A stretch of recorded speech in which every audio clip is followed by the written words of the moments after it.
this in 3, 2, 1. We are live on the Adam King Show again with a great episode for you guys. It is Sunday. I'm sitting here with the main man, the Jew of the hour, Shabbos Kestenbaum himself. Good to be with you. And I'm super excited that we're doing this today, especially with everything. I mean, we were going to do this last week, and we got the address wrong. Yes. And in the process, it kind of worked out because you blew up. Like last week, you weren't blowing up this hard, and now this week you're blowing up out of the world. Well, it's mostly being blown up by all the wrong people, the people who think that Jews control the world and Jews run the American government. But definitely we had a really intense debate last Saturday night with Word War Debate. Yeah. I debated against Michael Rechtenwald, who's the founder and president of Americans, Zionists, an anti-Zionist political action committee. And that debate did pretty viral on Twitter. And then I did a conference at the Jerusalem Post conference in Miami. And, these morons on Twitter took what I said, gave it the exact opposite intent of what I was saying, and that got people very upset. So here we are. Yeah, and now we're here. I was asked at the last minute to go to that event and be an observer.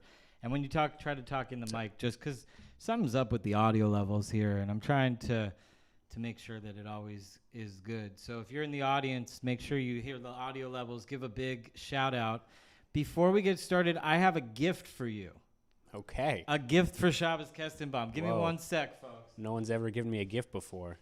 Well, you come on the Adam King Show, you get a gift. I'm used to death threats. I'm not as used to gifts. So I'm nervous. So we're plugging the new shirts over here. We got Shabbos Kestenbaum, an awesome Jew t-shirt. Wow. The brand new ones that just came off, 100% cotton. You can get it right down there in that corner. Click on the QR code right over there and hit up the Adam King Show. Here you go, my friend. It's an honor. I will Shabbos wear this with pride. Kestenbaum is an awesome Jew, everybody. So he's got to get one of these awesome Jews. This is awesome. Thank you. I will wear this with pride. Excellent, excellent, excellent. So last week you debated Michael Rechtenwald. I mean, what a name, right? Like Rechtenwald. My name is Shabbos Kestenbaum, which is kind of a walking stereotype. I think Nick Fuentes once commented that just by saying the name Shabbos Kestenbaum feels like I committed a hate crime. So I'm not in the position to criticize others' names. So. Well, I'm Adam King, and so I am in the position. Yes, that is true. You can do it. What's his Michael Rechtenwald. Rechtenwald. I mean, dude, change your last name. I mean, I am so sorry that you were born into that family. No comment. But you were so polite to these people, and actually, I feel like they want Jews to clown on them. They set it up so perfectly. We'll get into it later. The whole Andrew Tate bowing to clavicular, Nick Fuentes bowing to clavicular, but it's like they want to be made fun of, Well, they certainly make it easy. I'll put it this way. When I was actually walking onto the stage in order to do the debate, people in the crowd, which primarily consisted of actually convicted January 6th rioters, consisted of Proud Boys, consisted of people I had seen on the dark corners of the internet, really not great members of society, and they were yelling things at me like, you killed Jesus, you killed Palestinian babies. A couple of people were saying the Goyim know, which I'm not entirely sure what they were referencing. What do they know? I don't know. What do you guys know? But I will say it was an incredibly hostile crowd. They heckled me nonstop again, saying that I killed Jesus, saying that I'm a pedophile. Did you kill Jesus? I did not kill Jesus. I'm not a pedophile. Are you sure about that? I'm positive. And this is what I don't understand about the Jews killing Jesus thing, right? Mm-hmm. We know that Jews did not only live in Jerusalem at the time, right? Mm-hmm. There were Jews in Crete. There were Jews all over the place. In Europe, there was places everywhere. And we also know there wasn't telephones. There wasn't even Western Union or overnight express deliveries. So how is it that every Jew is to blame for the killing of Jesus if the Jews were even responsible in Jerusalem? But I mean, the logic of these anti-Semites is so low IQ. It's so low level.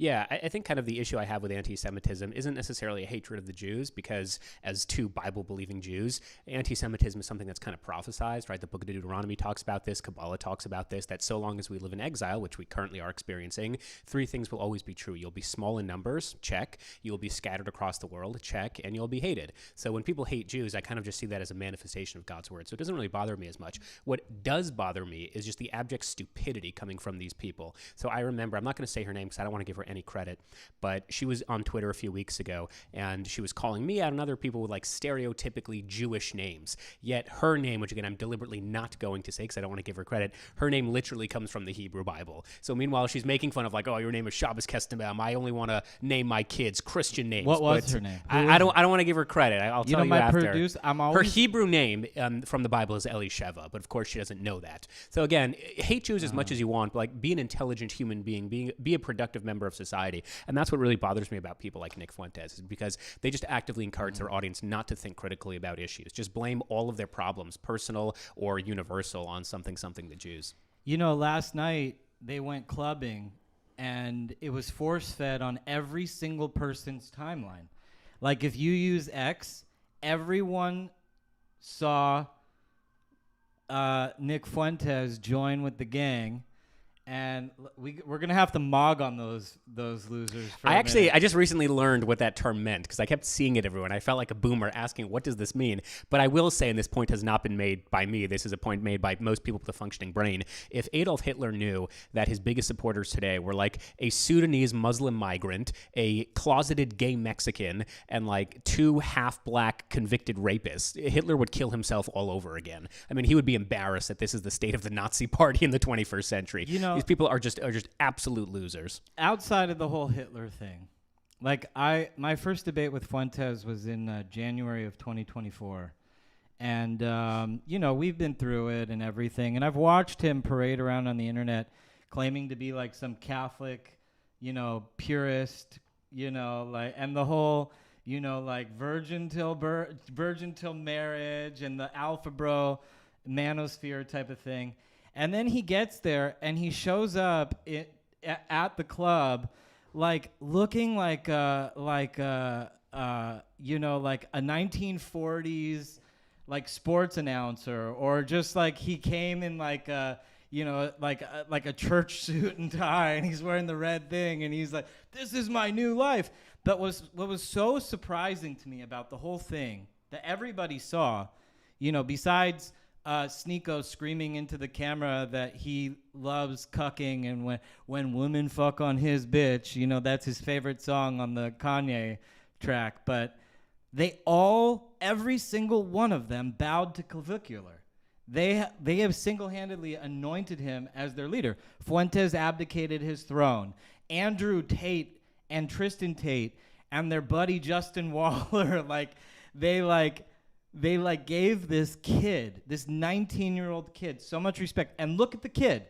He's like doing meth on camera, running people over in his car, drinking underage in a nightclub, which if you're 19, it's cool for you. But like for the rest of us, you know, who's sitting there, I mean, like, you name me one other person that's getting away with that kind of stuff. Yeah, well articulated. And I would say, again, hate Jews as much as you want, hate Israel as much as you want, hate Bibi as much as you want. But if you're a young person and you're looking for moral advice or life advice from an individual who takes so much crystal meth and testosterone that by his own admission he's infertile, then I can promise you are doing something wrong in your life. Like, these are just absolutely horrible people to be seeking any sort of guidance from. And one of the biggest issues I'm concerned about, one of the threats against the West, is just the general demoralization of Gen Z, is when they have people like the individuals you just mentioned who continuously tell their audience that, number one, you'll never get a woman, you'll never succeed in life, you'll never get a good paying job because something the Jews, or something Bill Ackman. I mean, then you'll have young people who believe that, and then they'll simply drop out of the system. That's number one. Mm-hmm. And then number two, if you tell them to do these impossibly high standards and incredibly dangerous things like taking crystal meth, like this look maxing, A, it is incredibly unrealistic, and B, most most women don't like that. I mean, people are forgetting that it's one of the very appeals. homosexual. It's incredible. That goes without very saying. beta to like stare at yourself in the mirror. Exactly, and I think what a lot of young people are kind of missing when they're watching these clips on Twitter or Rumble or Twitch or whatever it happens to be is like they're being followed by a massive team with lights and cameras. So for the average passerby who sees this, they're drawn into it. They're not drawn into it because, wow, this person is so interesting. They're drawn into it because it's a massive media sphere with hundreds of thousands of viewers. Exactly. Yeah. This will not work in the real world with actual women. So again, hate me, hate Jews, hate Israel, but I'm begging young people, get better role models. And we've seen in the absence of Charlie Kirk, which has only been 4 or 5 months, just how quickly all of the things that he fought so hard to build and to innovate have really crumbled. You know, he never wanted to debate someone like Nick Fuentes because his attitude was, we don't want someone representing the conservative movement. And unfortunately, people have totally trashed Charlie's legacy, and they're elevating these awful people like Nick and Clavicular and Sneeko and all those individuals. You know, the weirdest thing I thought was, and I don't want to, I'll get into the Michael Knowles Clavicular thing, but, you know, for somebody who kind of like tries his hardest to take the mantle or be a part of the conversation with Ben Shapiro and all these guys on the right, you know, he really served Clavicular an underhanded interview, just like Tucker gave to Nick Fuentes. And it's almost like they're getting orders to be kind and to be light on these people. And he sits there and he's like, oh, Gavin Newsom Moggs, I'm going for Gavin Newsom. J.D. Vance is fat. And you're sitting here thinking to yourself, like this is who they're pushing on us. The algorithm wants everyone to see it. And Michael Knowles is cucked to whatever power structure that he can't push back and say, hey, that's not conservative. That's not where it's going. Well, leaving Michael aside, Michael's a good guy. He was actually just on my show that we'll be releasing in a few weeks. What I will say is, in general, if you're voting for a presidential candidate based on their looks, then A, you might be a mentally retarded individual. Or a female. Then, right. I was going to say, or then B, you are implicitly admitting that in 2024, unless you're a homosexual, you would have voted for Kamala Harris over Donald Trump. So the fact that these are the people that Gen Z are looking up to for advice, for political guidance, clearly underscores that the conservative movement is in dire need very quickly of people who can return to normalcy, which is what President Harding in his presidential campaign was all about. Just like, I want to be normal again. I don't want these bizarre figures, whether it's on the far right or the far left, to have any degree of influence. And as I keep saying, it's incredibly concerning, leaving aside anti-Semitism, that young people are logging on and they're watching thousands of hours accumulatively of people who like actually take crystal meth and can't have kids anymore at the age of 19. You know, and I think it's very on point to talk about last night. I think last night's field trip to the Vendome Club was a real eye-opener for everybody out there, especially in the conservative movement. And, you know, there were some that were just, like, really disappointing, like seeing Sneeko out there. Obviously, he's going to zig Kyle, but, like, he was so beta to all those people. He didn't even get a seat on the couch. He got to sit on the arm of the couch, you know, and he just, like, looked so, like, pathetic.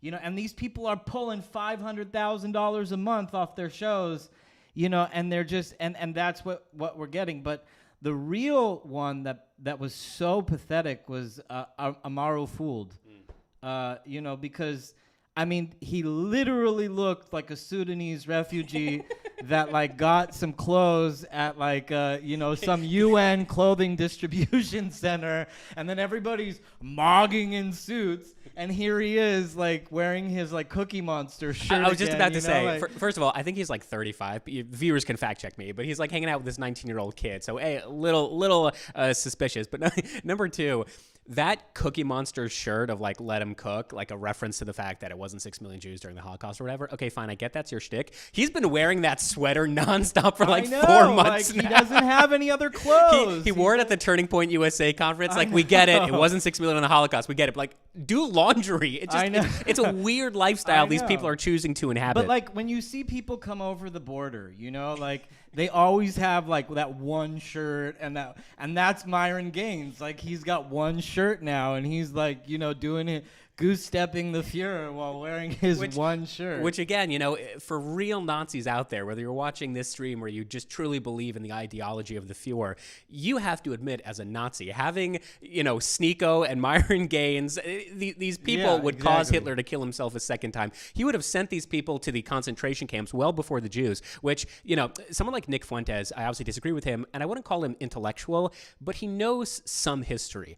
The other crowd of last night, I mean, they're just idiots. They don't realize that, for example, way before the Jews were sent to concentration camps, Hitler had the T4 program, for example, which was involuntary euthanasia for those who were, essentially mentally disabled.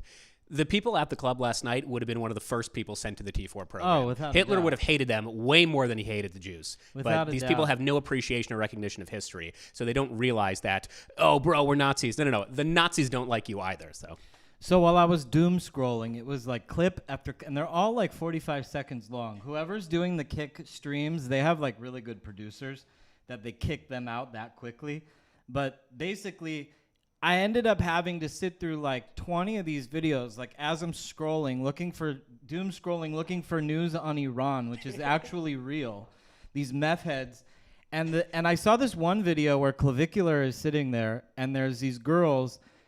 And he's like, what are these girls doing here? They're ugly. And Myron Gaines, like babysitter, shows up on the scene. Oh, should I get them out? Should I get them out for you? Do you want me to move them? I'll move them. And I was like, dude, you are so beta. Like, you would do anything. Can I give you a massage, Clav? Can I, like, rub your feet, Clav?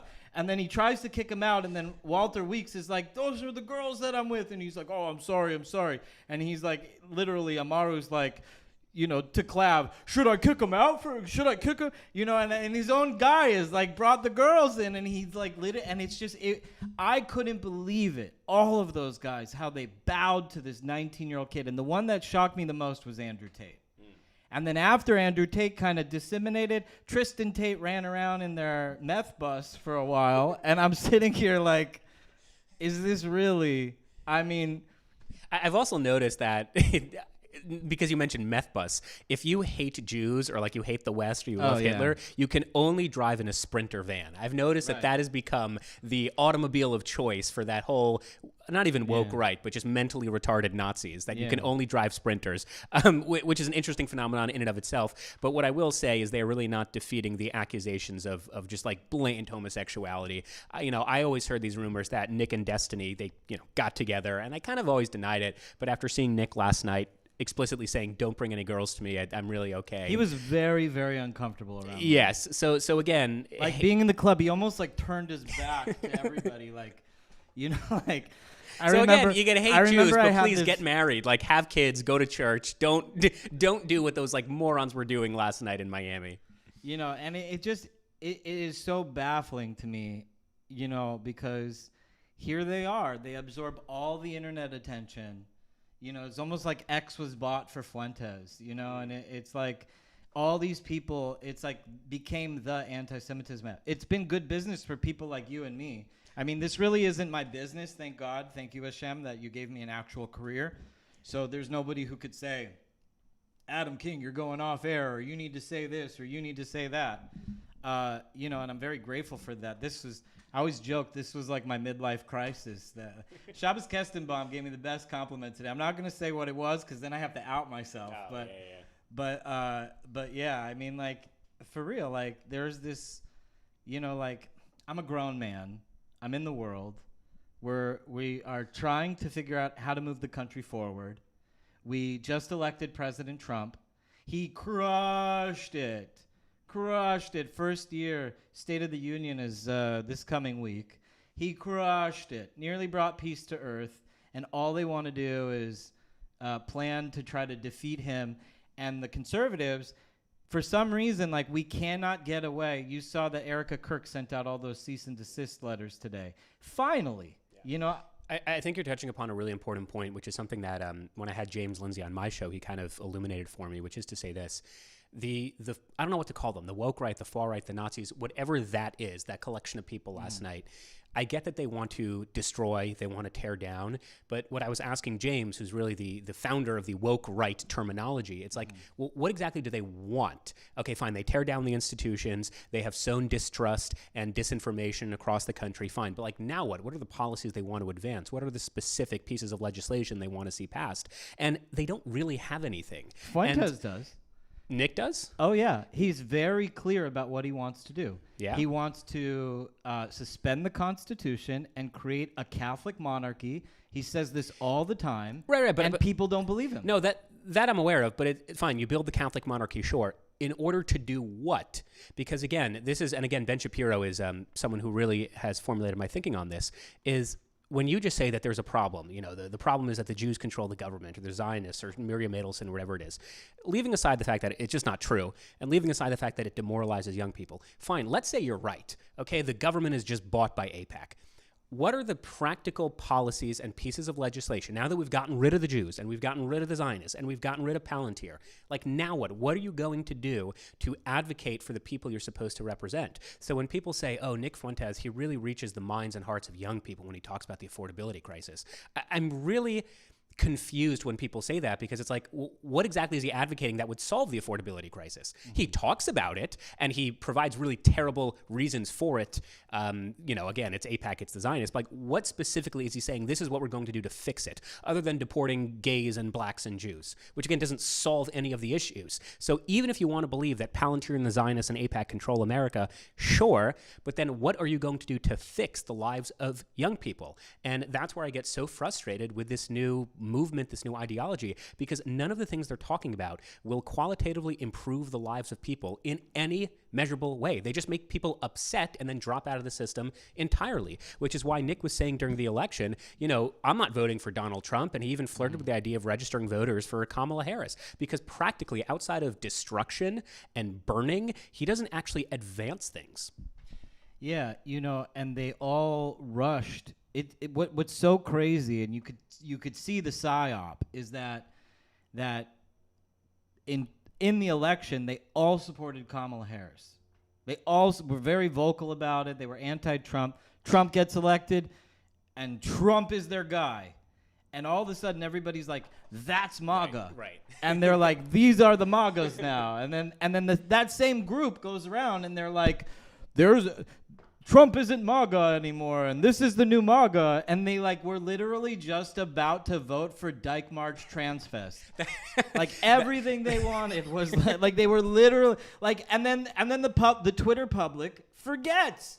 In 15 seconds. I did a debate on Piers Morgan once, and I quoted Zoolander when I had said, I feel like I'm on crazy pills, because people often attack me of oh, you're still a registered Democrat. You still believe in the science of climate change. And number one, Donald Trump used to be a registered Democrat up until 2 years before he ran for president. But number two, much more fundamentally, is I spoke at Trump rallies. I spoke at the Republican convention. I registered hundreds of voters to support President Trump. I traveled across the country convincing Americans, particularly Jewish Americans who vote for the Democratic Party, to support President Trump. So you want to make aspersions on my political ideologies, which I think it's just weird, because practically I helped, but more fundamentally, all these conservatives or I shouldn't even say conservatives, all these online podcast bros, the people you were just talking about, what did they do to help? They were talking for months. Exactly. They were talking for months on end that J.D. Vance is married to a Jeet, right? That Gavin Newsom mogs J.D., that Trump is in the pockets of Miriam Adelson. So you want to criticize Jewish Americans because we have liberal proclivities or a liberal political history,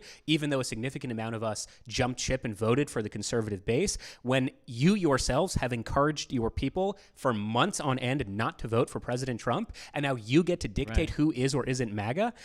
This is insanity. That's the psyop. That's the psyop. And there's a lot of money behind it, too. The same people, Clavicular came out on one of his streams, and he said they were asking him what he was making. Him and Andrew Tate got into this earning conversation, and they publicized it. And this fucking kid got $550,000 in December.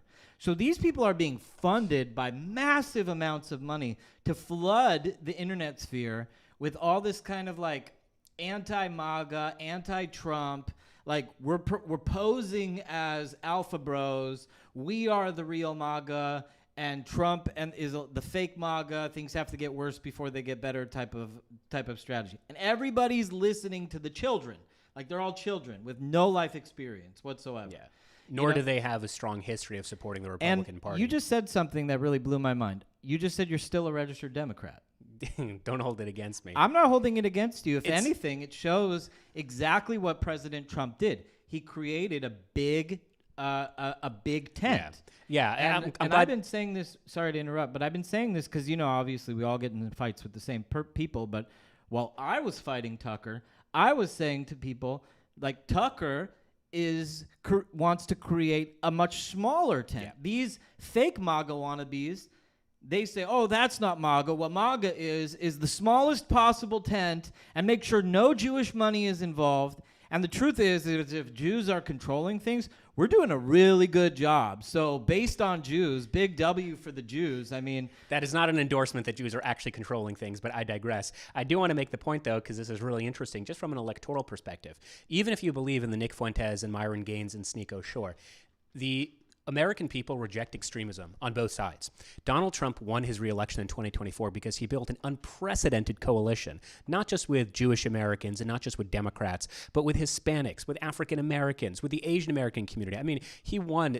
Let's talk about Jews just briefly. He won 35% of the American Jewish vote, which may not sound like a lot, but that is the most votes a Republican nominee has gotten from the Jewish community since Ronald Reagan. I mean, he smashed records. This was an historically comprehensive coalition. So if you want to placate and acquiesce and to surrender to the most radical elements, I wouldn't even say of the movement, because again, they themselves won't say they're part of the MAGA movement, the Nick Fuenteses. But if you do that, just from a pragmatic electoral perspective, you will not win elections in the future. And I think J.D. Vance implicitly knows this. He has a really difficult path ahead for him because he can't isolate the more extreme elements, but he fundamentally recognizes that he has to carry on this broad coalition that President Trump was able to achieve twice already. I don't understand the J.D. Vance thing at all. Maybe you could illuminate this, because he has to be able to carry this mega mantle and be the vice to these massive shoes, right?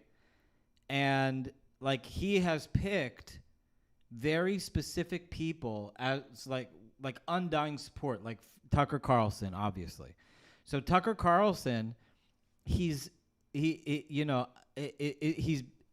astroturfed himself into like all these different conversations around JD Vance, but it's like so clear to anybody that if he doesn't depart from the Tucker Carlson sphere. And other people, too, are guilty of it. Don Jr., all these people who I respect tremendously are guilty of kind of like this Tucker inclusionism. And Tucker is openly criticizing President Trump. He's openly casting dispersions on the movement and everything that has to do with the movement. Yeah. His entire show, he's platforming the most anti-Trump people.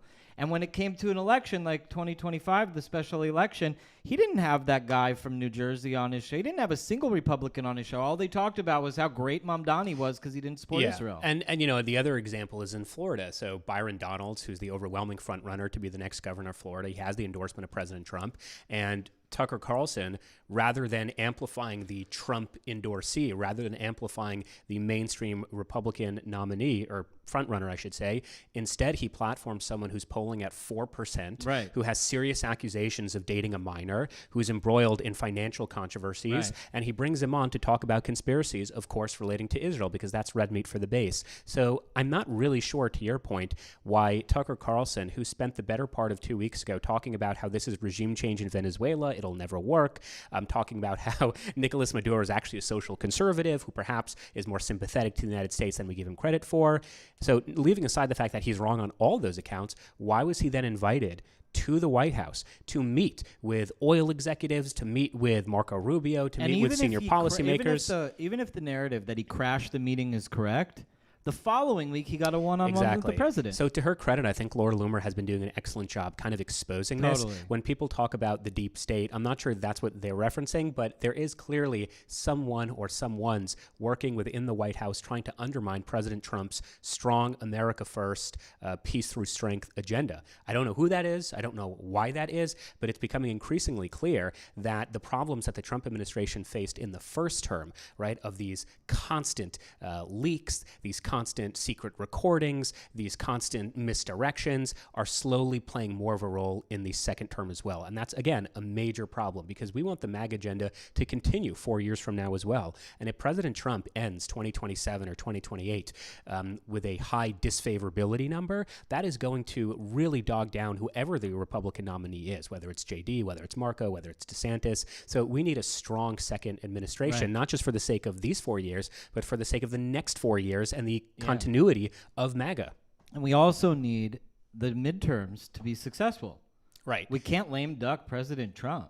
100%. And I don't think people realize the severity of 2026 because lame ducking the president is their goal. Yeah. Tuckers and all those, the Fuentes, the whole, manosphere, they want to lame duck President Trump. They want to bring in transgender, global homo, dyke everything, and then they want to flex their muscles in alpha bro while they inject testosterone and do meth, and people are listening to this. The thing that bugs me out about Tucker with, what's the guy's name who's running for governor? Fishbein? Yeah, James Fishback. Fishback. These people have no real platform whatsoever. The only policy that he has publicly stated is that he's going to tax OnlyFans models 50%. It sounds like he got dissed by an OnlyFans model. I was just about to say. He wants to take away her lunch money. I was just about to say, because he's been attacking one OnlyFans model in particular, Sophie Rain, who apparently, I don't know how accurate these numbers are, but apparently she is the most successful OnlyFans model. She's made hundreds of millions. Too. Okay, I'm not going to go in there, but I don't do OnlyFans. I don't even know about it. Yeah, I don't know about that. But point being, he keeps tagging her on his Twitter account, crazy. Specifically her. It's dude, this is getting incredibly bizarre. I know. So he talks about Sophie Rain. He's trying to get noticed by Sophie Rain and his governor. Yeah, race. I think the entire point of him running for governor is basically to get the attention of these barely legal OnlyFans models. But that's one policy. The only other policy he's actually spoken about, and again, it's red meat for the base, is he keeps saying, when I'm governor, we're going to take back every single dollar we give to Israel. Because again, Israel's red meat for the base. What is he talking about? Florida doesn't give any money to Israel. They have, just like every single state in the union, they have an investment portfolio. And part of that is Israel bonds. So they have bought roughly $385 million in Israel bonds. Florida makes money off of the Israel bonds. Right. Israel bonds is one of the safest things you can do. New York State, California, they've been investing in Israel bonds for decades now. But again, because it's red meat and because he thinks his constituents are morons, he says, all this money we're just giving to Israel every year, which is not at all what Florida's actually doing. And he goes on Tucker Carlson to talk about this as well. And when he says, I'm not going to take AIPAC money, I mean, bitch, fuck you. AIPAC doesn't even give money to statewide races. They only do it to congressional races or presidential elections. But he wants to have this sense of self-importance. And he's not that interesting. He's certainly not that intelligent, which is why, again, he has not even cracked more than 5% of the vote. And he's not going to win, too. And it's so crazy because Byron Donalds is so based. He's so good. He's very good. You know what I'm saying? He's so smart. Yeah.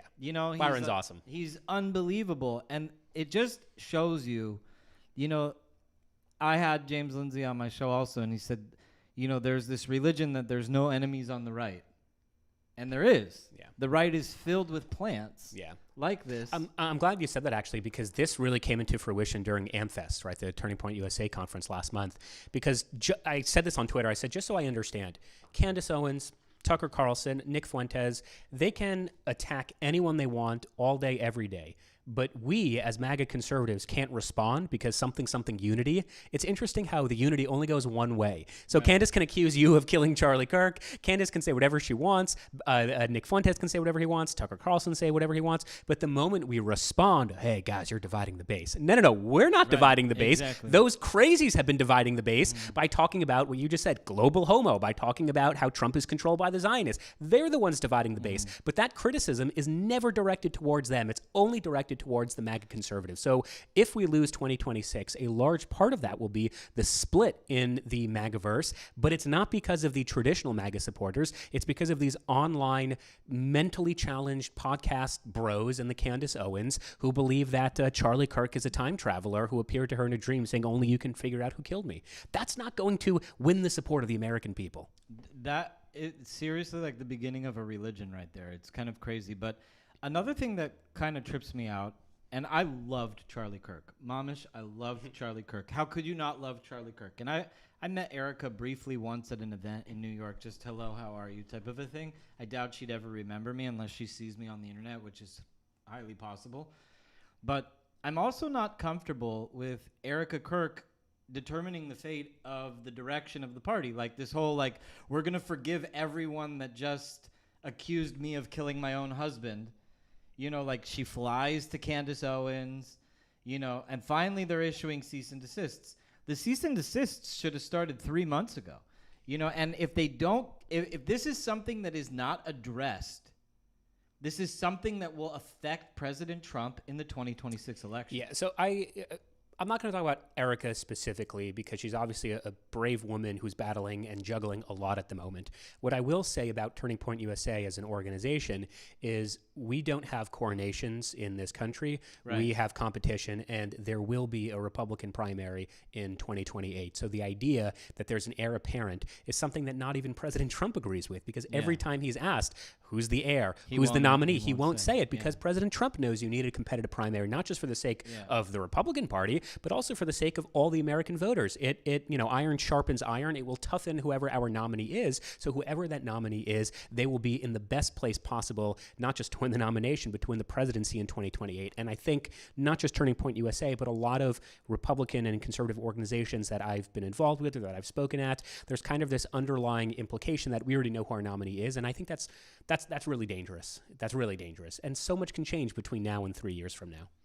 You know, I would agree with that sentiment wholeheartedly. And, you know, I also just think it's incredibly disrespectful to President Trump and to the American people who voted in President Trump that, you know, because this idea that 2028 is right around the corner, we got to figure it out now. It's almost like, don't pay attention to right now.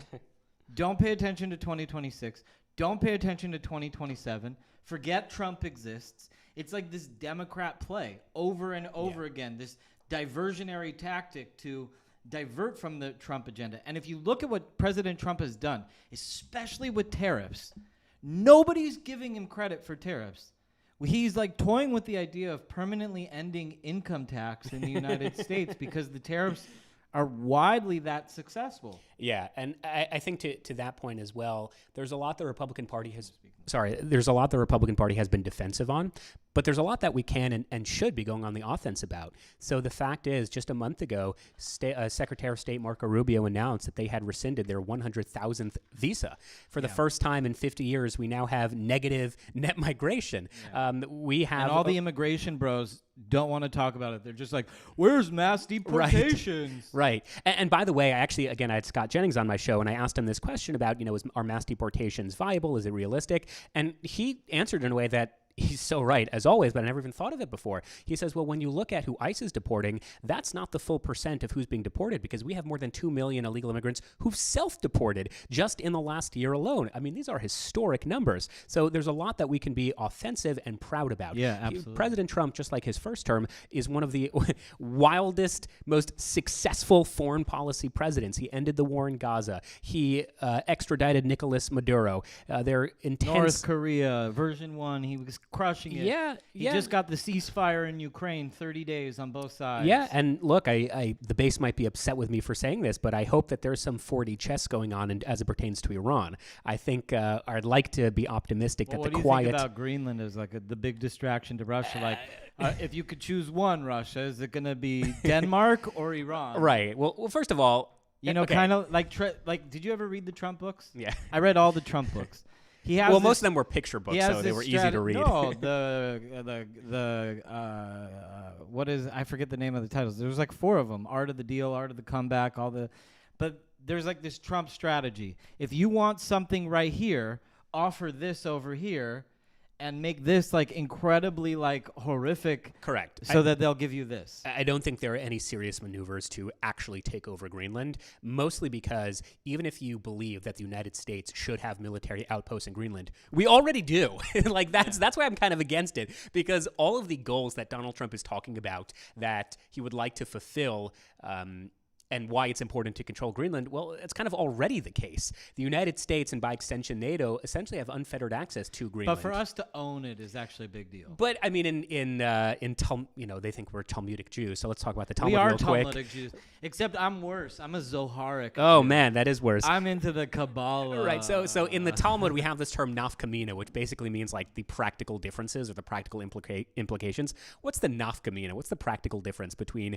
the United States controlling Greenland a year from now, or the United States' relationship to Greenland right now, where again we have unfettered access, we already have military outposts, we essentially tell NATO what to do anyway. So I don't actually know when Trump says, well, it's important we own it.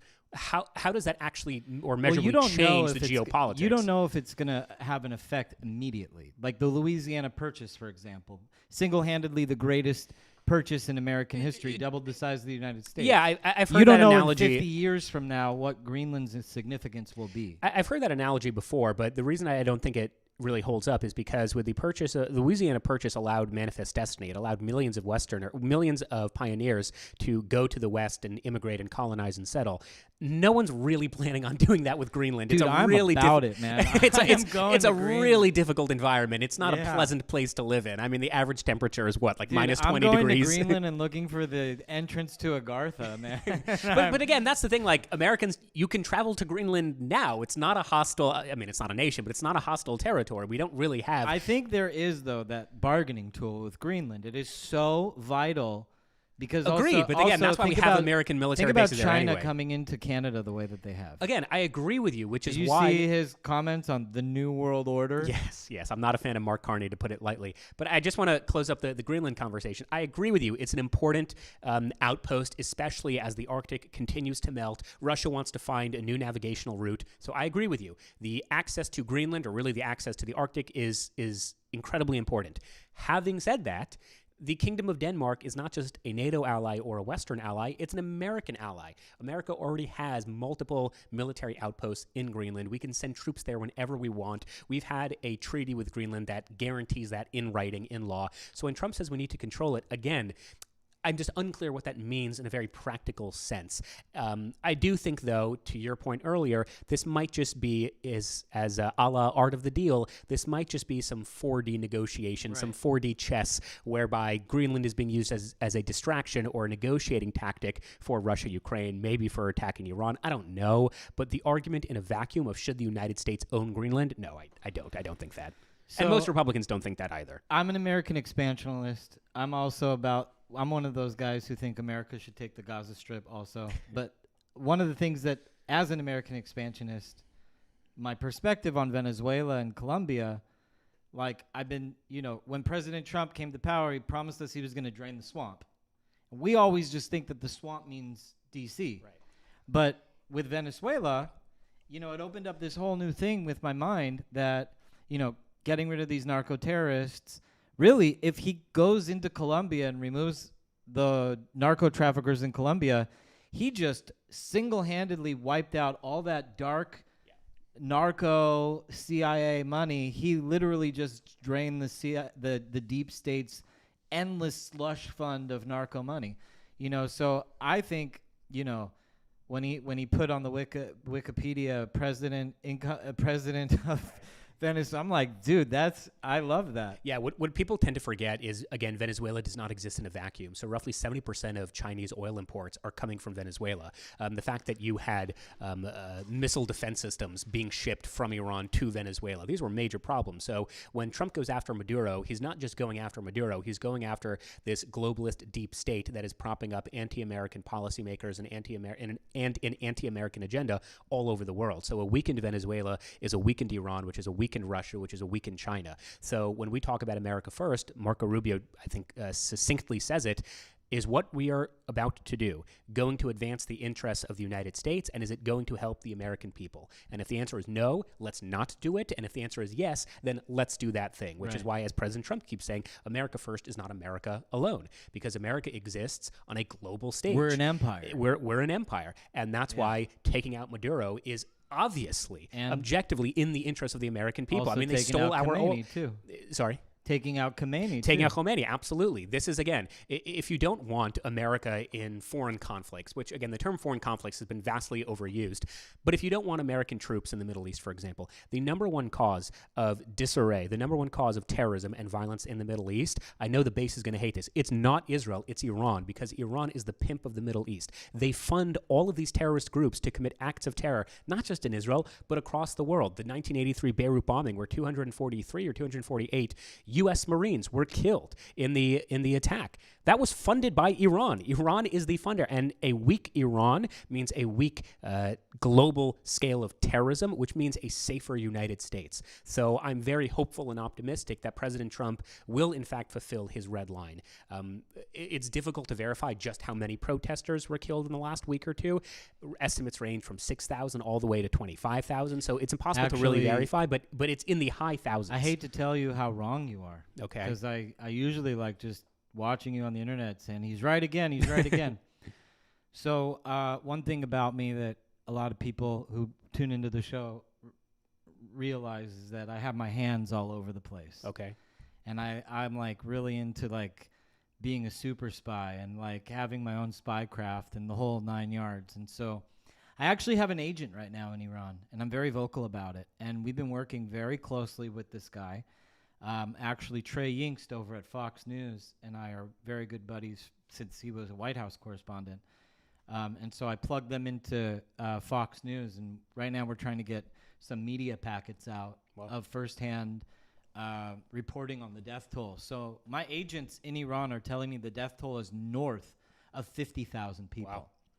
I just shared a video today that came from one of our guys, and it just showed a massive protest at the morgue of families coming to pick up bodies. And there must have been 10,000 people at the morgue picking up and chanting and singing sad songs. And you know, like the only time you stack bodies in the streets is when the morgues are filled.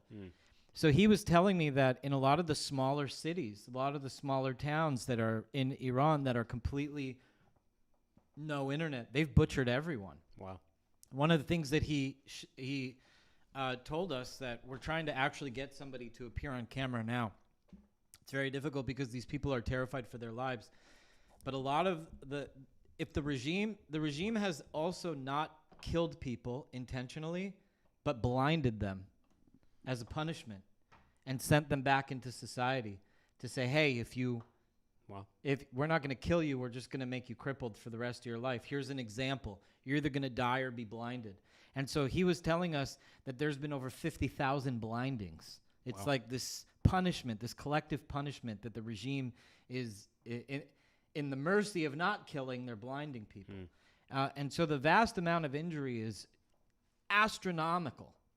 And so, you know, these numbers, upwards of 25,000, nobody wants to even say that that's true. But when it was reversed and when it was about Gaza, they were like, it's 400,000 deaths in Gaza and blah, blah, blah. And there was no fact checking and nothing. And here the administration's like, oh, you said it's 2,000? Okay, it's 2,000. It's funny you say that because there was a BBC reporter who was called out on Twitter because pro-Israel detractors essentially were saying, you've been covering Gaza for years on end. How come you're not covering the Iranian protests? And he said, well, it's very difficult because we can't have any independent journalists inside of Iran, so we're not going to cover it. And everyone said, bitch, you haven't had any independent journalists in Gaza. But the moment Hamas says 400,000 3-year-olds were killed in a strike on a hospital, all of a sudden that becomes fact. So it exposes the double standard of the mainstream media. But look, I'm not going to, I obviously can't confirm 50,000. I hope it's not true.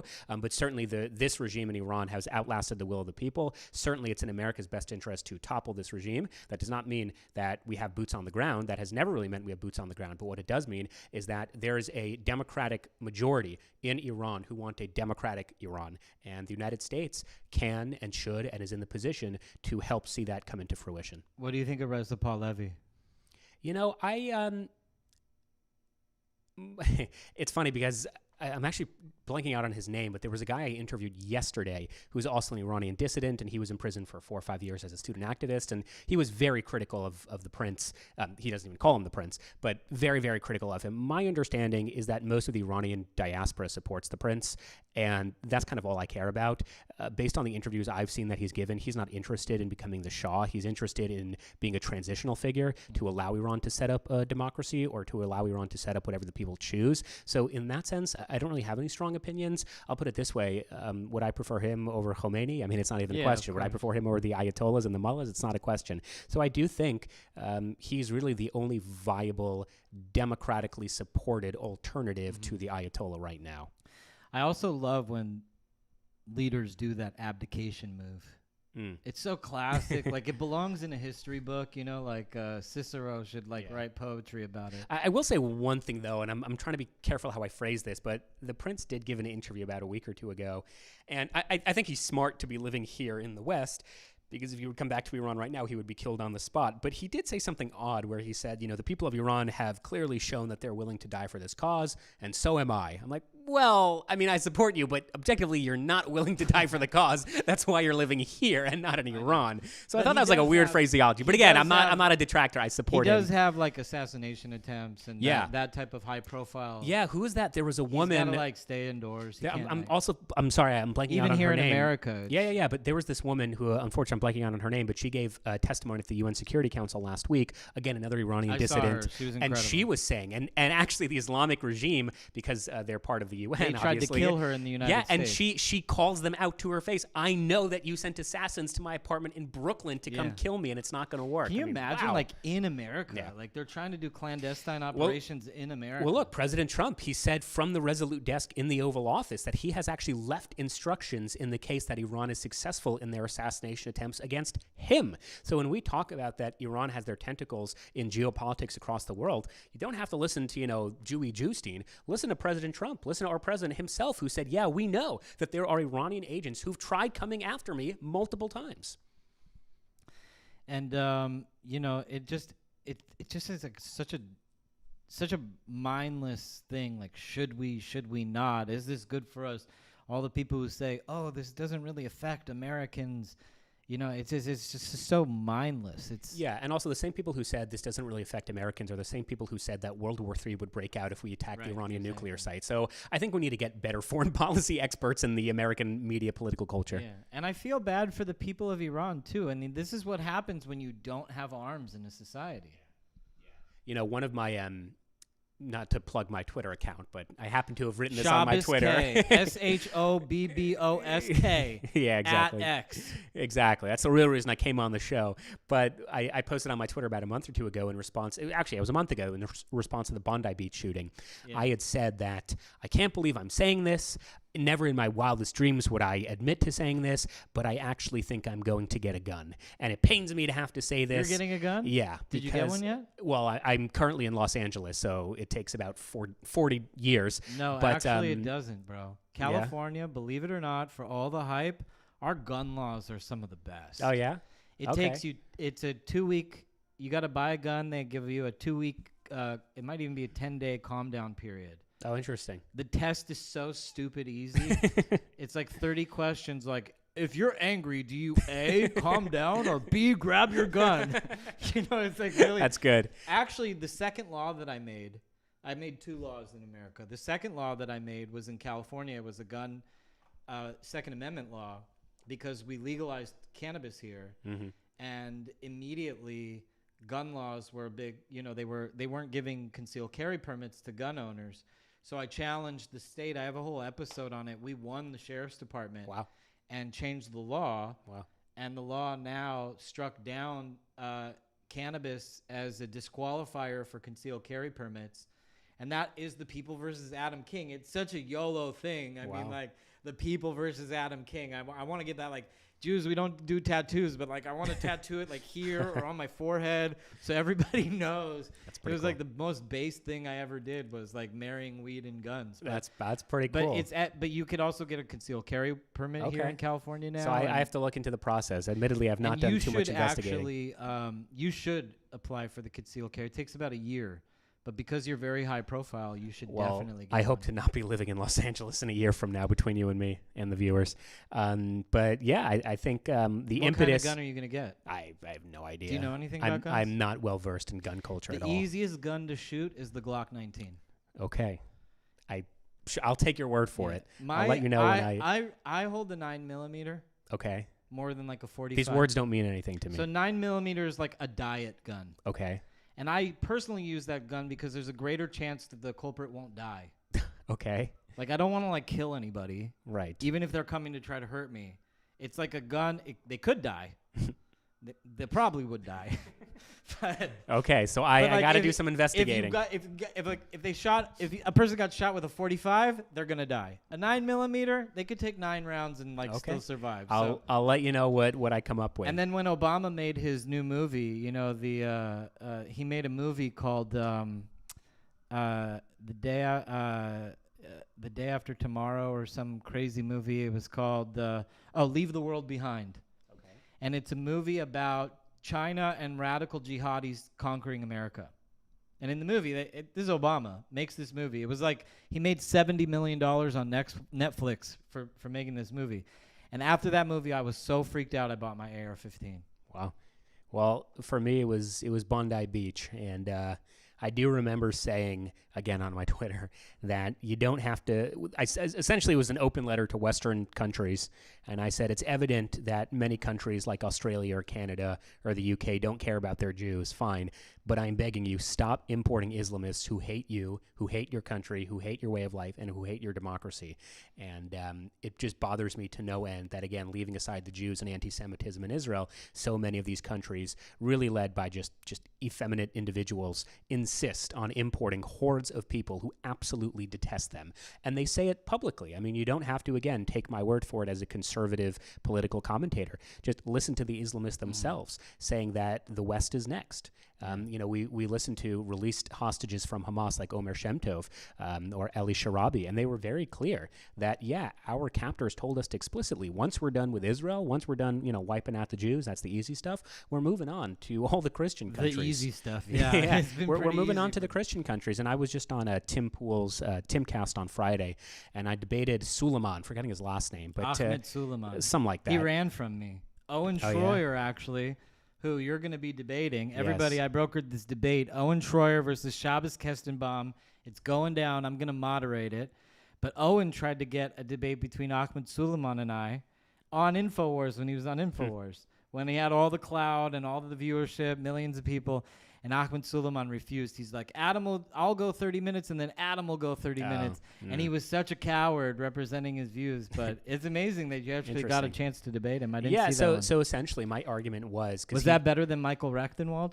Yeah, well, very different. I mean, Michael, we were very respectful. Did they bring That's up the thing. Amalekite thing? They did bring up the Amalekite thing. What did he say? But let me just first say, though, that he kept using this term Jewish supremacy, which is becoming increasingly popular on Twitter. And I said, when you keep saying Jewish supremacy, I'm curious. When the average American sees a kippah-wearing Orthodox Jew on the subway, do they have in the back of their mind that this guy's going to blow up the subway? I don't think they do, because American Jews have not committed a single act of terrorism in the United States since we came to this country, which was in the 1650s. Yet, unfortunately, there have been 58,000 Islamist terrorist attacks perpetrated in almost every single country on planet Earth just since 9/11. Wow. Okay? So if you see, unfortunately, I wish this wasn't the case, but it is the case. If you see a radical Muslim on a subway station with a backpack yelling Allahu Akbar, history unfortunately tells you should get the hell off that subway station. And again, we don't even have to talk about 9/11. We could just talk about the New York City truck attack. We could talk about the Boulder, Colorado firebombing. We could talk about the bombing in New Orleans. I mean, all these things just happened in the last year alone. So you want to talk about Jewish supremacy because it plays well to the Twitterverse. It plays well to the base. It's red meat. Leaving aside the fact that I don't even know what people mean by that, let's talk about the real issue, which is radical Islam, which have openly stated they want to take over the West. Yeah. And in the wake of all the crazy fraud in Somalia, Minnesota, you got people like Tyler Oliveira. Yes. Let's talk about that. Yeah. Going through, and I feel really, I really feel very connected to that story because I was calling all these people, Balaz and Kol Barama, and saying, hey, this guy's coming to try to clip farm You know, and it's Yeah. so disingenuous too, because you know he literally goes out there to only to try to find that one snippet, and these people are so generous because and there's nobody to defend them because they're not on the internet. So this guy tried to do a Nick Shirley, but A, he's not nearly as talented, but B, the problem was Nick Shirley was shut out from all these buildings. You can't film, you can't come in here. And Curious Yale, they're like, yeah, here's the synagogue. It's right over there. You're more than welcome to come in. But I think one of the funniest parts... You want to come to Shabbos? I think one of the funniest parts is, again, he tries to get these Jews in a gotcha moment, and he says, you know, I see all these Mexican day laborers, and they're working in the restaurants, they're working in the supermarkets. What are all the Jews doing? And the Jews like, oh, we own the businesses. I'm like, that's such a Jewish answer. But what I will say is, yes, a high percentage of Kiryas Yoel is on welfare. I've spoken out against the entitlement programs that we have in the United States. I think there are far too many people on welfare today, not just Jews, but just Americans who are on welfare. The problem is, though, literally, no one in Kiryas Yoel were committing crimes. No one was violating the law. Nick Shirley's video did so well because he was establishing that there was a pattern of pervasive and systemic fraud being committed by the people of Somalia living in Minnesota. In fact, there was a lawyer representing a convicted Somalia fraudster 2 years ago, and the lawyer's defense was, well, in his culture back in Somalia, it's not considered taboo to steal from the government. So you, judge, should be lenient on this Somalia immigrant. Whereas in Kiryas Yoel, yeah, a good amount of them are on welfare, which again, I don't think they should be, but it's all legal. There's no fraud being committed. So I don't understand the gotcha moment. And by the way, there happens to be, I'm not related to them. There's also a lot of real businesses. I was just about to say, I'm not related to them, but there's a prominent Kestenbaum family in Kiryas Yoel. I believe the guy's first name is Moshe, and he's a multi-billionaire. The amount of wealth in that community. I told you about those Kestenbaum. Yeah. I think he does real estate. There's a ton of wealth, and that's how they're able to take care of each other. That's why they have 8, 9, 10, 11 kids. So it's actually the exact opposite of what Nick Shirley demonstrably proved in Minnesota. Yeah, and it's so crazy because it was like as soon as Nick Shirley came out with this unbelievable revelation, his whole thing was like, we got to find out how to get the Jews on the same thing. And there's just like Kiryas Yoel is like flooded with really serious business people, modest, good humans. It's like trying to, and then there's nobody to seek accountability because it's like saying something online about the Amish community, and then like there's no Amish to defend themselves. Exactly. So let me tell your audience, any non-Jews who are listening, if you want to go into business, you want to go into real estate, nursing homes, whatever, you better make friends with the people of Kiryas Yoel because they will make you a ton of money in the way that unfortunately the Somalia community in Minnesota will not. America, you should love your Jews. We bring so much goodness to this country. Do you know that Jews have built 15% of every building in the United States? Well, every single building. I'm a 7th generation Jew. I'm so proud of our contribution, our racial contribution to this country. You know, and they want to he wants to make it seem like we're just a bunch of welfare recipients that somehow also control the world and all the resources. You know, it's like, but we're also milking the system on welfare. There's also a thing, a poor Jew. It is a real thing. There are poor Jews in the world. And, you know, there's also a lot of Jews that take care of other Jews. For example, all these Jews pay taxes, but they never send their kids to public schools. They don't use public buses. They're all paying out of the wazoo to stay private while paying for everybody else to use the public infrastructure. And then they want to come down on that. I'm actually glad you mentioned that because I'm one of 7 siblings, and we used to live in New Jersey before we moved to New York when I was 12 or 13. And my dad would always say how ridiculous it is because he's paying – New Jersey has one of the highest property tax rates in the country, but in addition to property tax, he was paying a tax per every kid as if they were going to public school. But none of us went to public school. We all went to Jewish day school. And so one of the reasons we moved to New York, he said, this doesn't make any sense. But point being, yes, without the hard-earned taxpayer money coming from American Jews and other constituencies, you would not be able to fund things like public schools. The second point I would want to mention is I said this on the Timcast show on Friday.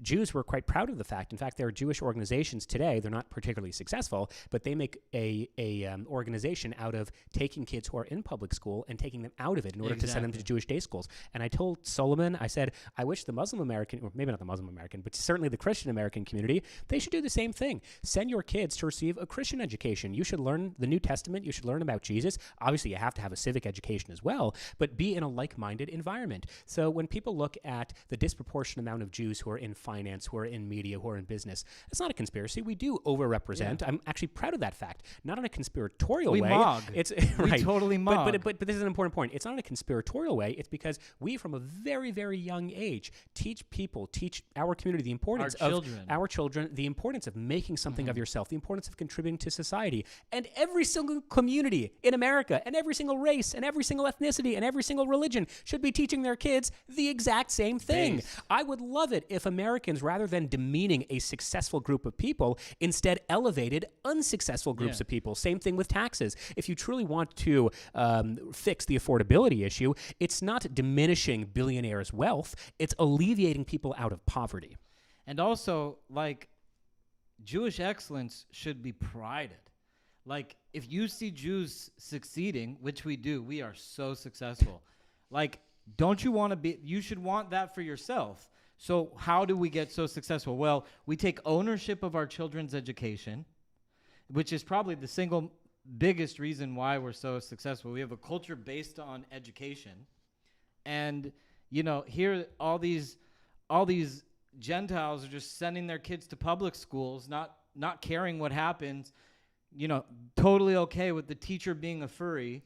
I know many, many families, including relatives of mine, who actually went into financial debt in order to pay for their children's education in Jewish day schools. That is a very common thing. You know, as descendants of Holocaust survivors, we are taught again from the early age of you should give up everything in order to receive a Jewish education. And again, Christians should be doing the exact same thing. Educate your children in a way that conforms to your values and to your principles, and not send them to public schools where they're taught to hate the United States, where they're taught bizarre ideas on gender, on sexuality, on the history of our country. So again, where I find it problematic is when people talk about Jewish success as a conspiracy, as control. It's not true at all. We want all peoples and all races and religions to succeed. And I think the first step in doing that is prioritizing education, possibly over everything else. So you just said something that kind of want to get a little personal. You said you're from a Holocaust family. Well, actually, my family... We have a history with the Holocaust, but it's very unique. My two great uncles, David and Yaakov Kestenbaum, they filed thousands of false affidavits. They were living in New York and I believe London at the time. And in fact, the Museum of Jewish Heritage, which is essentially the Holocaust Museum in New York, they had a whole exhibition on the Kestenbaum family a number of years ago. They filed thousands of false affidavits saying that, oh yeah, those Polish Jews in Tarnov, or the Mir Yeshiva, which was a famed Lithuanian yeshiva, they're actually my cousins, and they brought thousands of Jews into the United States. God bless them. So we're quite proud of our history. Broke the law to save Jews. You hear that, guys? He broke the law to save Jews. Oh man, that's gonna get clipped. I hope so. You know, we should go for clip farming right now, right? Let's talk about those Amalekites, should we? Oh, dear God. Are we going to kill all those Amalekites, Shabbos? Oh, my God. Yeah, I don't know why this is such a thing that people are obsessed with. Let's pretend for a second that they're all right, that we Jews insidiously believe that there's this people and we need to kill all of their kids and all the babies and all the animals and all the men and all the women. Again, how many American Jews have actually been doing that? Yo, it's the Hatfields and the McCoys, man. I'm just saying, like, even if you believe that Jews are secretly learning in our synagogue of Satan that you actually have to kill the babies of Amalek, how come we're not doing it? How come you're not scared of an American Jew going on the New York City subway? Because you know we don't carry. Well, you carry a gun, but like we're not a dangerous. We're not a dangerous people. The worst thing an American Jew is going to do to you is like do your taxes really well. Like that is the most horrendous, insidious thing we can do. We are very peaceful people. We don't. You know, I actually have a friend whose last name is Amalekian. And I always joke with him. I'm like, dude, the Bible says I have to kill you. Like, but in a nutshell, for people who really are curious, Amalek... Let me backtrack for a second. We have... this one's for you, Chris Burnett. Yeah, and by the way, I DM'd Chris and said, I'm happy to answer all your questions on Amalek, and he never responded to me, and instead, he went on this whole Twitter thing, which was so objectively wrong. It kind of... I want to be respectful. How they obsess correct. Over it. I want to be... They think that they are Amalek, and it's like some honorable thing to do. Correct. I want to be respectful, but his analysis on Amalek kind of demonstrated why Chris Rufo let him go. It was such stupid journalism that is so objectively wrong. So, for example, he brings up the Rambam, the 12th century rabbinic scholar, talking about how Jews have to wipe out Amalek. And I said, Chris, this really demonstrates your stupidity on the issue, because literally the first line that the Rambam says is, when you enter Israel. So he is referring to the generation of Egypt. When they entered Israel, they had to do three things. One, they had to set up a system of kings, and the other thing is they had to wipe out Amalek. And he said, oh, Rambam is talking about today. I said, no, he literally isn't. He's referring to the generation 2,000 years ago. So he also got my age wrong. He got my chronology wrong. He got almost everything in his article wrong, which I pointed out to him, but he never responded to me. But let me just very quickly say Amalek. But again, it's a very stupid conversation, because American Jews today, Jews across the world, don't believe Amalek is a literal people. The Talmud says this, it's not a literal people. All of the Rishonim say it's not a literal people. All the Achronim say it's not a literal people. We have three forefathers, Abraham, Isaac, Jacob. Jacob has two sons. One of those sons is Esav. In English, it's pronounced Esau, I think, but Esav. Esav has a son. His son's name is Eliphaz. Eliphaz has a son named Amalek. Amalek has descendants. Those descendants become the nation of Amalek. I think they lived in what today is the Negev, which is the... They lived in this place called Timnah. Timnah. Please fact check me on all of this. Amalek sees the Jews entering Israel, and then unprovoked they attack the Israelites, and there's this miraculous battle, and the Jews are able to defeat the Amalekites, Amalek. I'm missing a lot of details deliberately just in the interest of time. Flash forward all the way to the end of Tanakh, Divrei Hayamim, which is Chronicles 1, chapter 4, verse 43 or 44. It talks about how essentially Amalek assimilated, and there are very, very few survivors today. And so all the rabbis say, oh, so Amalek isn't really a people anymore because they all assimilated. So what is Amalek? If you look at all the Hasidic masters, if you look at all the Achronim, they all say Amalek is this internal battle that Jews have between the Yetzer Tov and the Yetzer Hara, between the good inclination and the evil inclination. So we have to fight Amalek, fight our evil urges to, rob and steal and sin. We should be good, thoughtful, moral human beings. That's the battle of Amalek. At the same time, we also have a mitzvah, a command of Zachor, to remember. So at the end of prayer every single day, we read something called the Sheish Zichronos, literally the 6 remembrances. Zachor et Amalek. Exactly. So one of the things is remember Miriam's death, remember the giving of the Torah on Mount Sinai, and the other is remember how Amalek attacked you unprovoked. And so what people who are A, bad faith actors, and B, just not particularly intelligent, what they'll say is, oh, so you have a command today to wipe out Amalek, which again, it's technically true, but it's not referring to an actual group of people. And by the way, even if you think I'm lying to you, which I have no reason to lie, but even if you think I am, if it's true that we actually believe we have this commandment to kill this group of people, which no one can even identify, how come we're not doing it? Yeah. Well, I actually believe that Amalek is a real people.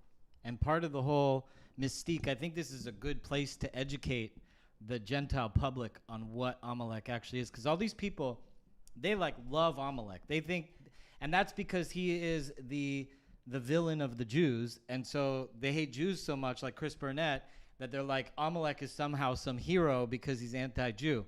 But the truth is, the reason why King Saul lost the kingdom was because Agag, the prophet Samuel says, kill every man, woman, child, and sheep.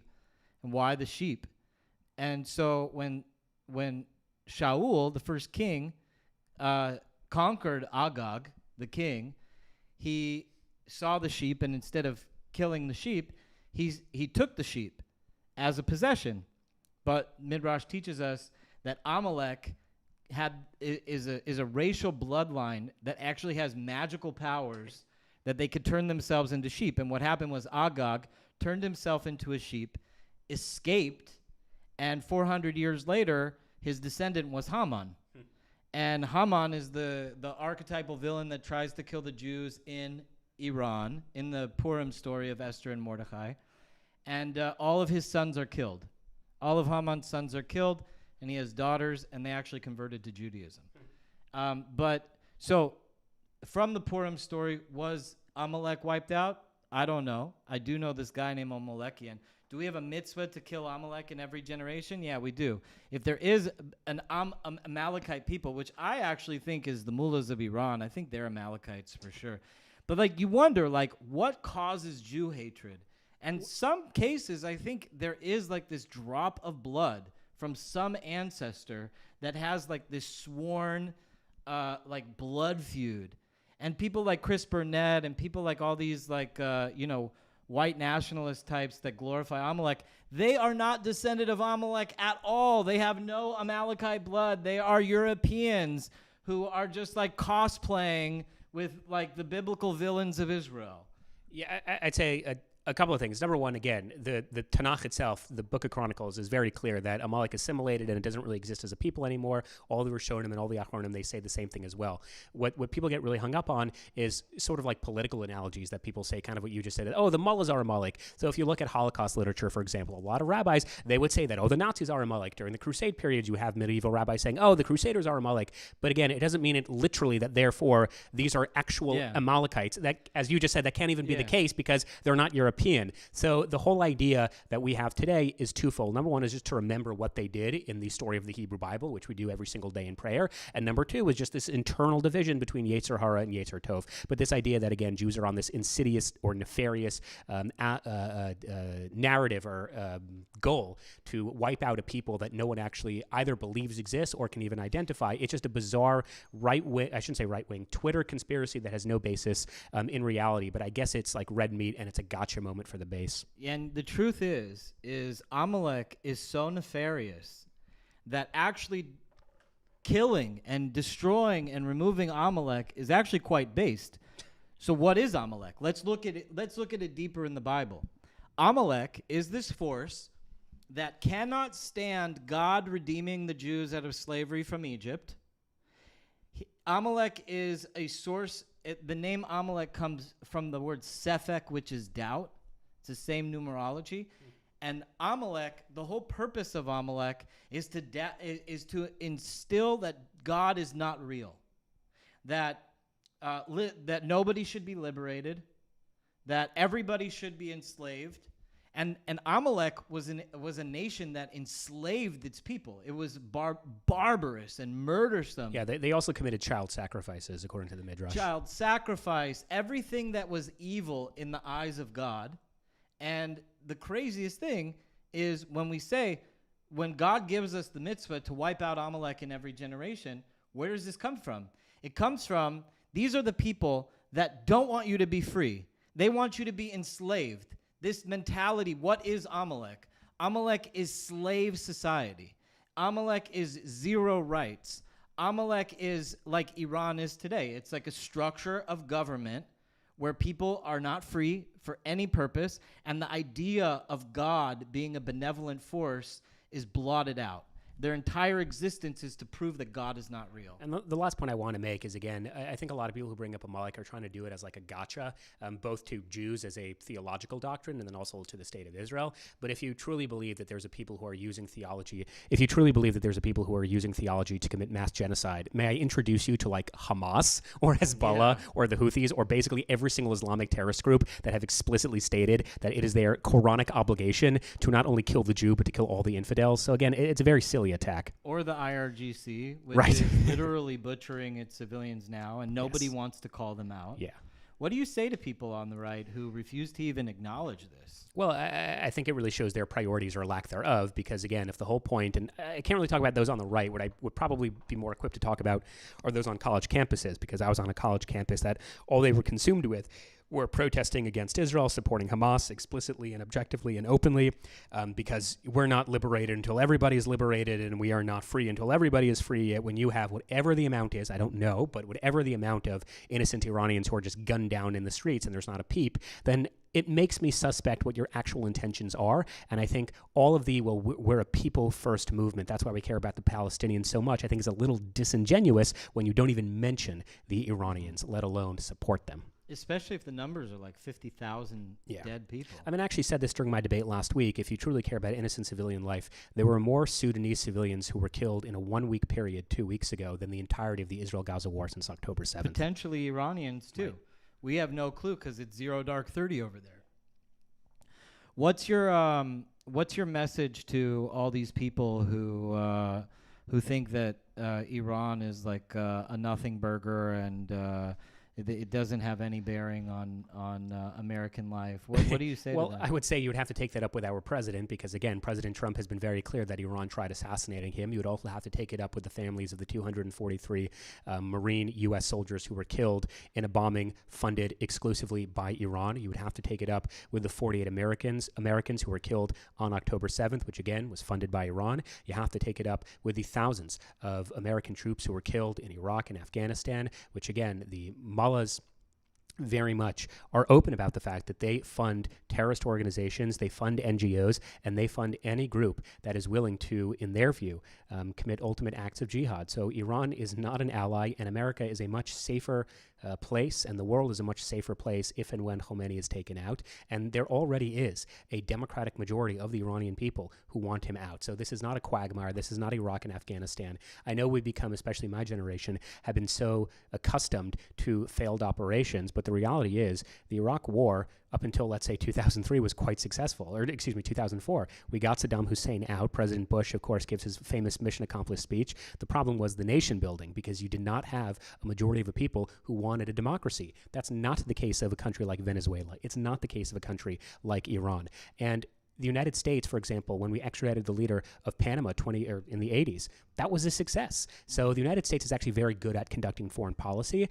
But there have been instances like in Iraq and Afghanistan where, of course, they get it wrong, and that has sort of colored my generation's understanding of the United States' role in the world at large. And the last point I would make is, I keep saying this, the very first war that the United States ever fought was in the early 1800s. I think it was 1801 to 1805, and that was the Barbary Wars. And the Barbary Wars was fought off the coast of Libya because the Islamists kept attacking and kidnapping, and in many cases selling into slavery, American merchants and American sailors. And there's this famous letter where President Jefferson and later President Monroe sends dignitaries to the Middle East to ask them, why are you doing this? We're not attacking you. And they were basically told, because you are the infidel, and you are coming into our territory, and you as the infidel, you have no rights here, because we they didn't call themselves Islamists, but we as the Islamists, we have domain over this territory, and soon we will have a domain over your territory. So this idea that radical Islam can sort of be siphoned off into a corner and it's not going to affect the average life of the American citizen. I wish that was true, but unfortunately it isn't true. And if you need a reminder of that, I can show you where two towers once stood in the financial district of New York City. These fucking Amalekites, man. And honestly... Yeah, but Jews are the problem. And honestly, to touch back on that Amalekite thing, one of the things that Jews do is, like, colloquially, we refer to the people who hate us as Amalekite. That's what I was saying. Like, it's almost like, you fucking Amalekite. You know what I'm saying? But now that we're at that place, when do you think that this whole thing with President Trump in Israel is going to go down and we go into Iran to kill all these Amalekites? Well, in politics, especially geopolitics, it's a fool's errand to try to predict. So especially with this administration, because there have been so many false starts. So the short answer is I don't know. My understanding is it was President Trump who was willing to go in and do targeted strikes. Supposedly, it was Bibi who talked down President Trump, saying, look, we as Israel, and then other Gulf nations chimed in as well, saying, yes, we as Gulf nations, we don't have the military infrastructure and defense systems at this point in time to hoard off a potential or hypothetical Iranian response. So supposedly that's why the Trump administration backed off. But things can change, again, especially with this administration. Because I know the USS Lincoln strike group was off the coast Correct. of China when all that went down. Correct. And then Trump kind of like entertains like this, oh, you said it was 2,000 people that were killed. Oh, I'm glad the killing has stopped. And he's almost like pacifying this guy, this Amalekite leader in Iran, like saying like, oh, it's really nothing. Like, oh, okay. And it's almost like he's buying time for the positions to get there. And I also heard this thing that it was Trump that said that they weren't ready and Bibi wanted to go. So it's almost like they're playing confusing games to confuse the Iranian regime. What do you think about that? With my limited interaction with the White House, with friends of mine who are working in the White House, what I've come to understand is the only person who knows what President Trump is going to do next is President Trump. Exactly. So The short answer is I don't know, but if I want to sound like a pseudo-intellectual and pretend like I know what I'm talking about, I would say something along the lines of 4D chess and trust the plan, but ultimately I don't know. I don't think anyone knows. Yeah. What I do know, though, based on past historical experiences, is President Trump believes that America first is not America alone. He believes in peace through strength. He believes that the protection of American foreign policy abroad is the protection of Americans at home, and if Iran is a threat to that foreign policy, or if Iran is a threat to those American people, he will, of course, take action. Do you think it would be on a weekend or when the markets are open? That's the big speculation. I think, if I remember correctly, the Iranian nuclear attack was on a Saturday because we didn't have our phones, and then you hear all these Persians, because in LA 90% are Persians, and they're celebrating and throwing fireworks in the air, and it was only Saturday night when we were on our phones. I'm like, oh, so that's why they've been celebrating nonstop. Also, Maduro took place on Shabbos. Right? Yeah, all the good stuff and bad stuff happen on a Saturday. Almost like because Jews are so powerful, it's almost like we give extra blessing to the American military. Trump, the Butler assassination was a Saturday. Yep. Yeah, a lot and of stuff on Saturday. He was saved from that. Yeah. I think it was also because the Jews were keeping Shabbos extra well. Exactly. Helped him survive that one. Yeah, actually, I remember Maduro, where I was. I was really starging on my Shabbos with Maduro. And my next door neighbor came and knocked on my door and told me, and I was like, yeah, man, that Kiddush was lit. So Jews, if you want President Trump to attack Iran, make sure you keep the Sabbath. Yeah, okay? Go to your local Chabad. Go see Yossi Farrow and have him wrap tefillin. Would you let Yossi Farrow wrap tefillin on you? I wrap tefillin on my own, but Yossi's a great guy. And actually, at the White House Hanukkah party, he asked me, can I wrap tefillin? But I already did that morning. But he was wrapping tefillin on the fucking Secretary of Labor or whatever. Dude, he was killing it. I want to be included in his group. I put tefillin on every day, but I would wait that day just so Yossi could put it on. Yeah, no, you can't be religious. I'd put it on without a bracha for Yossi Farrow. Yeah, unfortunately, we're Orthodox. We're observant, so I once we did don't this count. show because these anti-Semites, they love having me on their shows. Yeah. And this guy, really what you would, the iconic dumb goy, he has this whole thing. He puts a map on the screen of Yossi Farrow putting tefillin on everybody, as if Yossi Farrow and Epstein and all the Epstein's Island, as if Yossi Farrow was the guy behind Epstein's Island. Because look at all the people he put tefillin on, and I'm like, dude, you guys are so cringe. I remember actually once had dinner with Yossi at his synagogue in Florida, and I asked him, how did you get involved in meeting all these people? And, to all these accusations of some great Jewish cabal and Jewish conspiracy, he's like, I just DM them on Twitter. And one thing led to the next. So he really is winning the Rebbe's war on tefillin. He is. He's awesome. He's got it all out. I love that guy. I love watching the ecosphere. I'm glad that Aiden Ross has at least one quality Jew around. Yes. I don't think he's luckily Jewish, but that's a conversation for another time. Yeah. Really? Conversation for another time. But I think we should do it right now. No. I don't want to get in more trouble. I have to wake up early tomorrow. I'll tell you about Aiden. One thing that I did like. He gets really excited when anything, because he's in such a shit show of people. He went to this place and it was we have kosher food. He's like, oh, kosher? That's awesome. He really wants to support the Jews. And so I think that's really dope. And thank God he's got Yossi Farrow there. As we're wrapping up the segment, I put together a debate between you and Owen Schroyer. This is going to be super hot. What do you got to say to Owen right now? You're straight to his face. I'm usually very respectful. I don't think there's been a single debate ever where I've raised my voice, but I was incredibly pissed off, incredibly so, that you, Owen, the retarded, fired individual you are, you took a 90-second speech that I gave where I explicitly stated that you can be as anti-Semitic as you want, and I don't care. All I care about is when you commit crimes, when you violate the law, you should be imprisoned as opposed to being sent to diversion programs, which far-left judges often do. And either you are just retarded and you can't comprehend 90 seconds of substance, or you are deliberately lying to your audience because you think they're too dumb to understand it. But I explicitly said, anti-Semitism, hate speech, do it. It is legal. It is your right as an American. But you told your audience that I said anti-Semites should be sent to jail, which I've literally never once said in my life. On the contrary, you can go on my Twitter account, and I've repeatedly condemned the Democratic Party for issuing a formal resolution condemning Nick Fuentes Fuentes, because I said Nick Fuentes has a right to free speech, and condemning an American citizen for exercising his First Amendment right is a bad precedent. But you ignored all of that in order to score dumb political points. So I'm really, really upset at how you just blatantly lied about me to your audience, and you owe me an apology.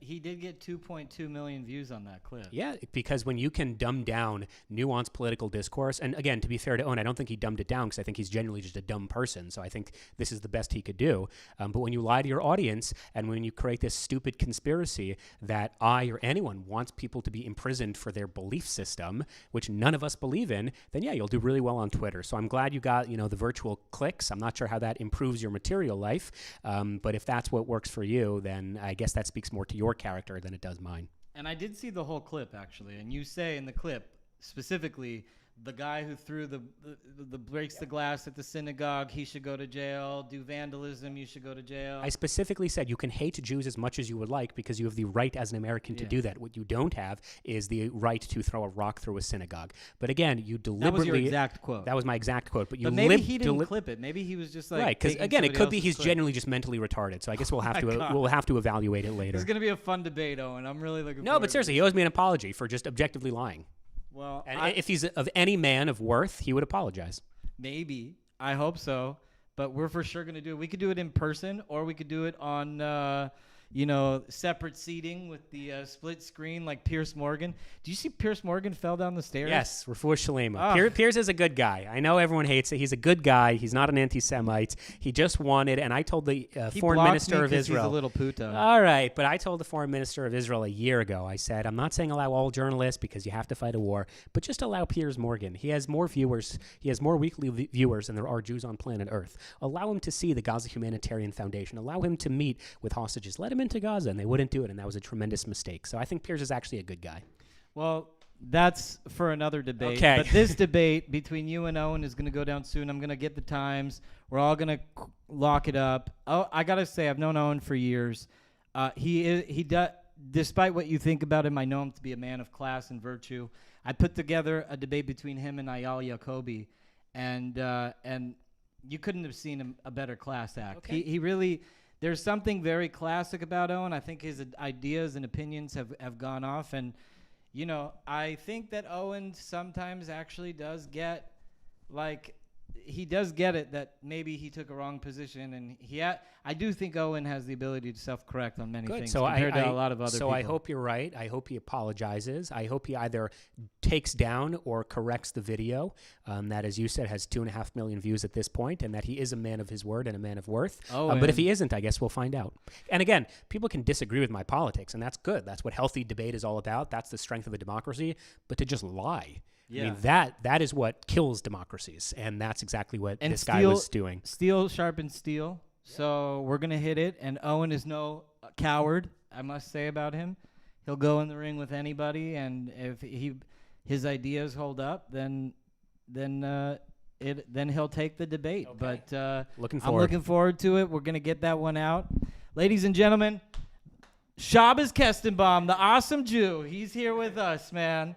I love this guy, man. And all you Jews out there who are struggling in the trenches to do this fight on the internet that's stacked against us. The algorithm hates you, and the Gentiles hate you on X, and you rise up every time against everything. Some of you have no followers. Some of you are in all the chat groups, and you're all just out there doing everything you can, and I support that. And I'm really grateful for all you people out there who struggle every single day with these people on X. X is really the anti-Semites app, and I'm grateful to Hashem that he elevated me and my account and you and other people, and hopefully the Twitter algorithms will the Twitter algorithm regime will break, and some of you also who are so smart, most Jews are really smart actually, but some of you who are so smart will get some big accounts and get some big plays. So I want to thank you guys all the time for tuning in, all here at Awesome Jew.